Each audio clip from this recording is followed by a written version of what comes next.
आपके पास रिकॉर्डिंग की सुविधा है तो कृपा करके आप आज एक चीज रिकॉर्ड कर लीजिए। इस देश में टेलीकॉम सेक्टर पूरी तरह डूबने जा रहा है। जियो को बचाने के लिए या जियो को का एक छत्र साम्राज्य इस देश में चले, यानी मुकेश अंबानी का टेलीकॉम सेक्टर में एक छत्र साम्राज्य चले, सारी कंपनियों को डुबाने की कोशिश हो गई। क्योंकि सस्ता, जितना सस्ता प्लान किया, योजना अपना जो जो टैरिफ प्लान है जियो ने, सारे लोग उनकी तरफ कूद गए। बाकी लोगों ने उसका मुकाबला करने के लिए, और जो इस समय जो दूसरे सेक्टर की, इस सेक्टर की बड़ी कंपनी है बीएसएनएल तो बंद ही हो गई, सरकारी कंपनी बीएसएनएल बंद हो गई। अब उसको उसको सरकार ने खुद डुबा दिया। दूसरी सबसे बड़ी कंपनी एयरटेल, उसने इतना पैसा कर्ज ले रखा है कि उसके डूबने में कोई देर नहीं है, और टेलीकॉम सेक्टर औंधे मुंह जमीन पे गिरने वाला है। औंधे मुंह जमीन पे गिरने वाला है। हजारों लोग आत्महत्या करेंगे और बहुत सारे लोग दिवालिया हो जाएंगे। ये मैं इसलिए कह रहा हूं कि ये हमें आता हुआ संकट दिखाई दे रहा है, जिसके ऊपर हमारा वित्त मंत्रालय कोई भी ध्यान नहीं दे रहा है।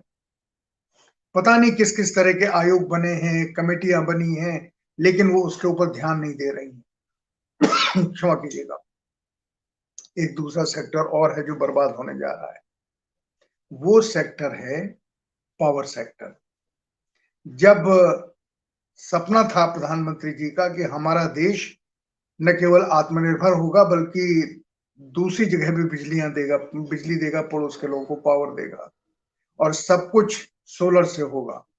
तो सोलर पे 7 रुपए, 12 रुपए, 18 रुपए तक के ऊपर पीपीए हुए, एग्रीमेंट हुए सरकार के साथ, पावर परचेज एग्रीमेंट।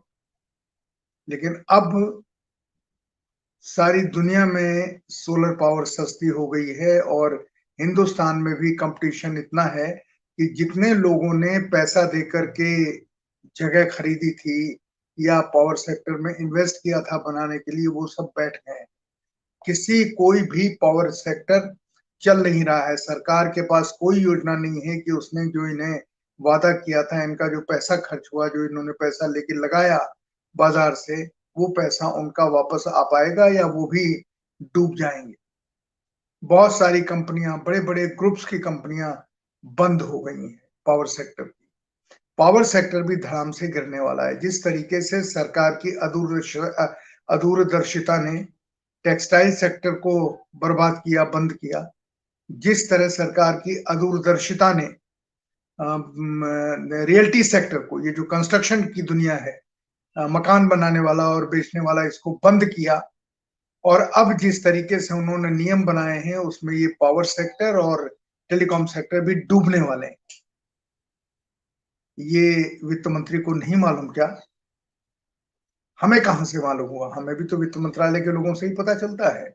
हमें भी तो इस देश में रहने वालों से ही पता चलता है। वित्त मंत्री को और प्रधानमंत्री को क्यों ये पता नहीं चलता? लेकिन चुनाव है, उसके बाद दूसरा चुनाव है, उसके बाद तीसरा चुनाव है, अभी बहुत सारे चुनाव हैं, उसके लिए जीतना है, सरकारें बनानी है, देश की आर्थिक स्थिति भाड़ में जाए, लोगों की नौकरियां भाड़ में जाएं, लोगों के पास पढ़ाई का अवसर हो या नहीं हो, शिक्षा इतनी महंगी हो जाए, क्या करेंगे? स्वास्थ्य की संस्थाएं इतनी महंगी हो जाएं, क्या करेंगे? हमारा हमारा जो इंश्योरेंस सेक्टर है वो बीमार होता चला जा रहा है। कंपनियां बंद हो रही हैं, दूसरी कंपनियां खुल रही हैं, एलआईसी बिकने के कगार पे है, और हमारे पास एविएशन सेक्टर तो हमारा खत्म ही हो गया, क्योंकि सरकार का कोई कंट्रोल उसके ऊपर नहीं। शायद सरकार ये चाहती है कि इस देश के लोगों को बाजार के हाल पर और मल्टीनेशनल कंपनीज के हाल के ऊपर छोड़ दिया जाए। ये दर्द के साथ मैं कह रहा हूँ। इसलिए कह रहा हूँ क्योंकि जब हमें ये पता चला कल कि हमारा टेलीकॉम सेक्टर बैठने जा रहा है और सरकार उसके ऊपर कोई ध्यान नहीं दे रही, और जैसे 23,000 करोड़ का घोटाला हुआ, वैसे ही ये टेलीकॉम सेक्टर का भी घोटाला हो रहा है। और एक देश के सबसे बड़े सज्जन, रिलायंस के मालिक मुकेश अंबानी, जियो के मालिक, वो देश को किस तरीके से चूना लगाने की कोशिश कर रहे हैं। उन्होंने अपना निवास तो पता ही नहीं चलता कि वो देश में है कि बाहर है। उनका बिजनेस भी बाहर जा रहा है, धीरे-धीरे इन्वेस्टमेंट भी बाहर जा रहे हैं। यहाँ पर सिर्फ उनकी कंपनी उतनी ही है जितनी वो अपने साख बचाने के लिए कर सकते हैं। अडानी साहब भी इसी क्षेत्र में कूदना चाहते हैं। अब इन सारी चीजों को देखते हुए एक चिंता होती है कि आखिर इस देश के गरीब का होगा क्या? मैं कई बार कह चुका हूं और अब ये साबित हो गया है कि कुल मिलाकर के जो जो